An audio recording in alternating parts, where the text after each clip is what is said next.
రామరాజ్య వైభవం. సీతారాముల పట్టాభిషేకం తరువాత యువరాజు పీఠం లక్ష్మణుణ్ణి తీసుకోమనగా ఆయన అంగీకరించలేదు. వెంటనే భరతుణ్ణి ఒప్పించి యువరాజు పీఠం మీద భరతుణ్ణి అభిషేకించాడు శ్రీరాముడు. ప్రజాక్షేమం ప్రధాన దృష్టిగా భావించి పౌండరీక, వాజసేయ, అశ్వమేధ యాగాలు చేసి దేవతలందరినీ సంతృప్తిపరిచాడు. తగిన సమయంలో వర్షాలు కురిసి పంటలు బాగా పండాయి. భూములన్నీ సస్యశ్యామలమై వృక్షాలన్నీ పుష్పించి కాయలు కాశాయి. శ్రీరాముడు గోదానము, అశ్వదానాలు, మణిరత్న సువర్ణ దానాలు, మరెన్నో దానాలు చేసి ఎంతో కీర్తి సంపాదించాడు.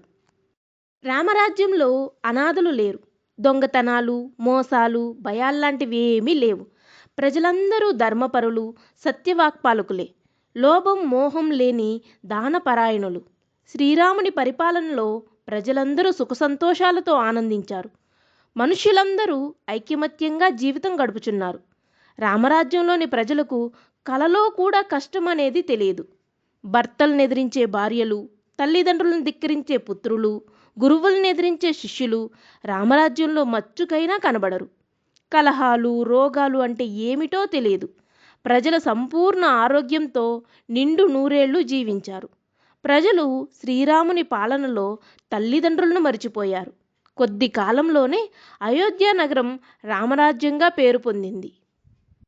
ఇదియే రామరాజ్యం. శ్రీరాముడు పరిపాలించిన రామరాజ్యం.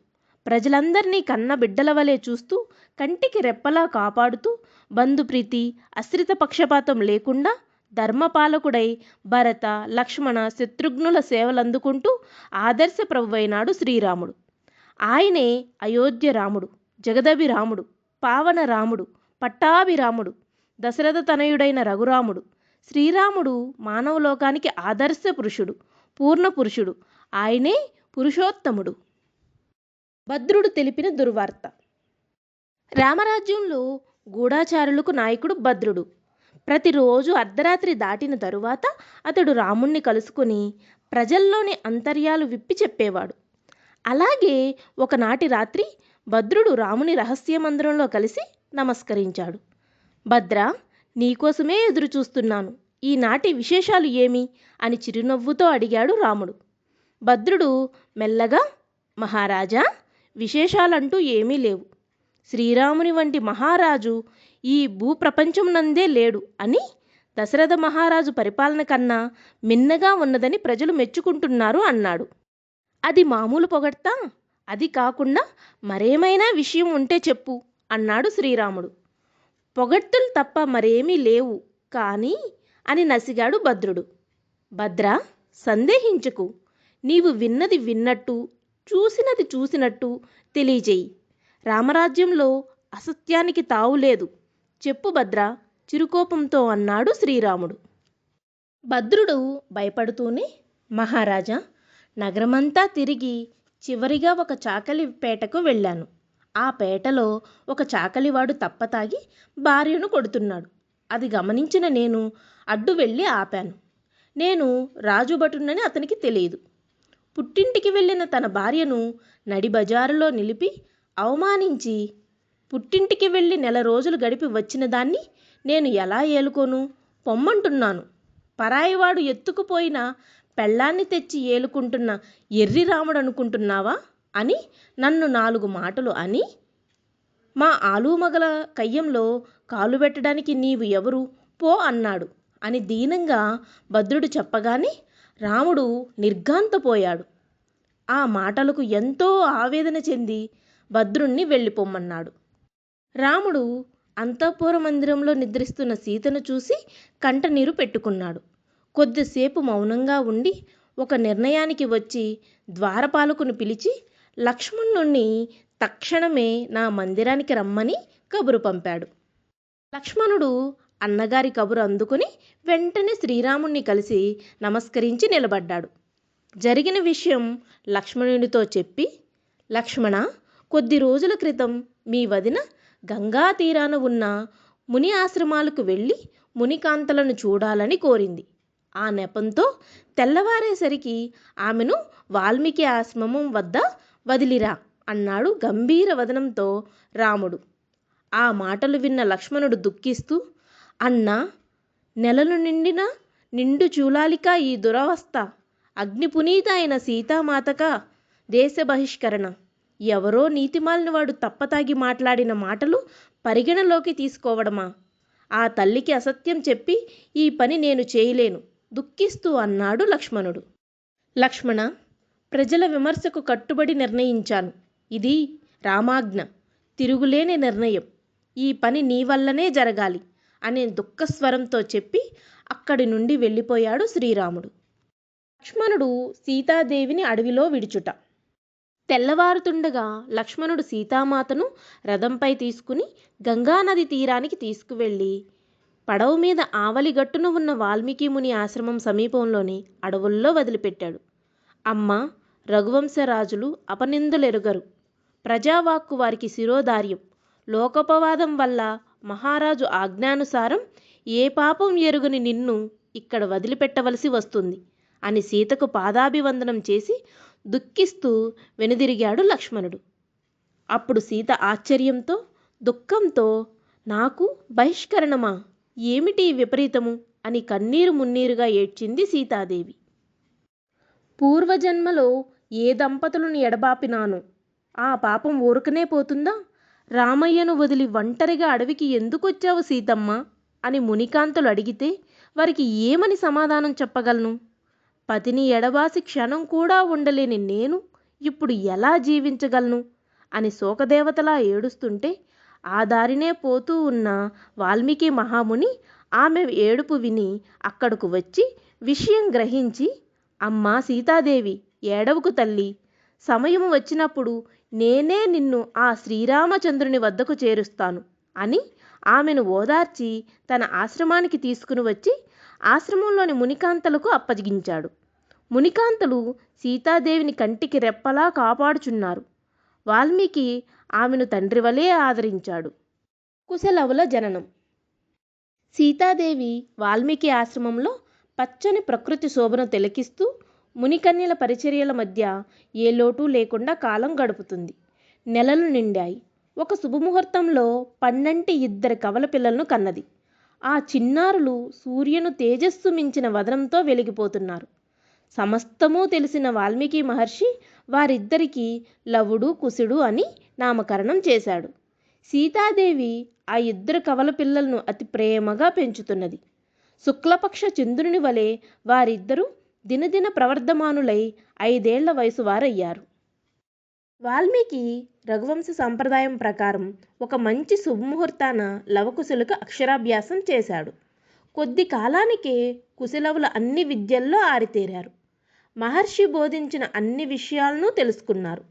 చిన్న వయసులోనే అన్ని విద్యలను కూలంకషంగా గ్రహించగలిగి సాటిలేని వీరులుగా తయారయ్యారు. కుశలవులను చూచుకుని సీత మహానందపడేది. ధనుర్విద్యలో తండ్రిని మించిన తనయులయ్యారు లవకుశులు. విలువిద్యలలోనే కాక సంగీత సాహిత్యాల్లో కూడా ప్రావీణులయ్యారు. కుశలవులు మాట్లాడినా, పాట పాడినా కోకిల గాన మాధుర్యాన్ని మించిన తన్మయత్వము కలుగుతుంది. వారిరువురి మృదుమధురమైన కంఠస్వరములకు తన్మయుడైన వాల్మీకి మహాముని తాను అప్పటికి రచించినంత వరకు రామాయణమును పాట రూపంలో ఆ బాలురిద్దరికీ నేర్పి తన జన్మ ధన్యత చెందినంతగా ఆనందించినాడు. ఒక రోజున ఆశ్రమవాసుల కోరికపై లవకుశులు రామాయణమును గానము చేయుట తలపెట్టి కుశలవులు తల్లికి మహర్షికి నమస్కరించి రామాయణమును వీణపై గానము చేశారు. అది వింటున్న సీత శ్రీరాముని దివ్య మంగళ రూపాన్ని కనులారా గాంచినంతగా సంతోషించింది. కానీ తన దీనస్థితికి బాధపడుతూ కుమారుల్లో శ్రీరాముని చూచుకొనుచు కాలం గడుపుతుంది. మీద యాగం.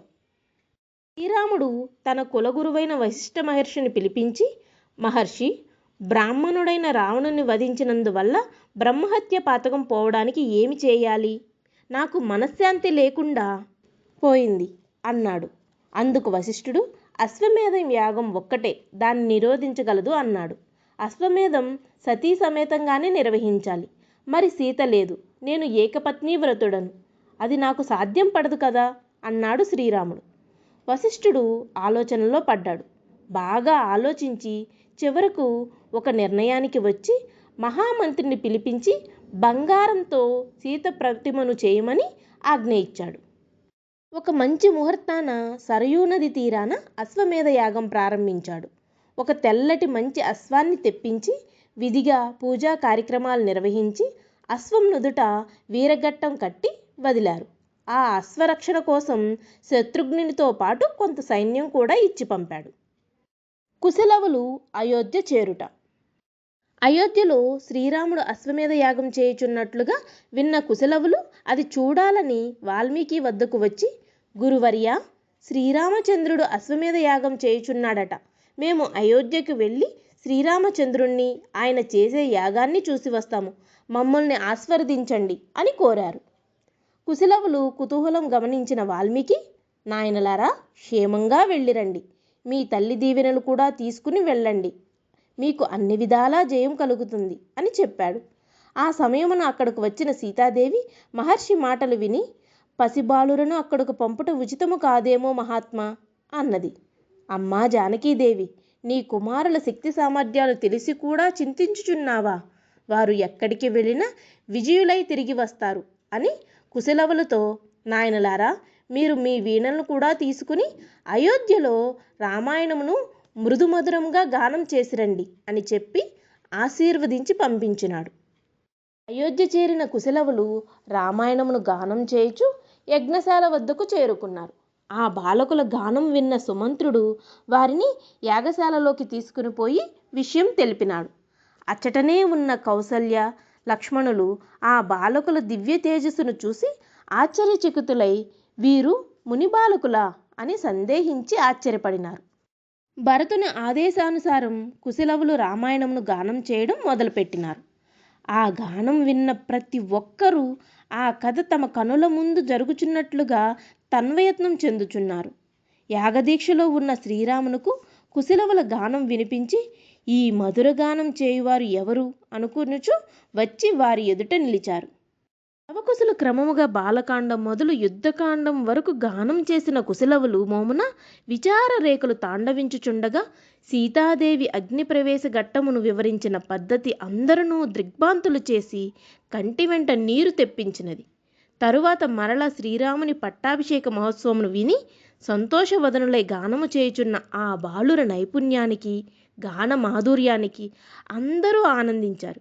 ఆ ఆనందమును ఎంతోసేపు అనుభవించకుండానే పట్టాభిషేకం అనంతరం సౌఖ్యముగా గానం చేసిన వారు అంతలోనే లోకుల మాటలు విని శ్రీరాముడు అగ్నిచే పవిత్రమైన సీతను అడవుల్లో వదులుట ఎంతటి కఠినమైన మనసుకైనా విని భరించలేనంత దీనాతి దీనముగా ప్రార్థించిన సీతమ్మ బాధను తామే స్వయముగా చూసిన వారి వలె దుఃఖ కంఠములతో గానము చేయుచున్న ఆ బాలకులను చూసి అందరూ దుఃఖించసాగారు.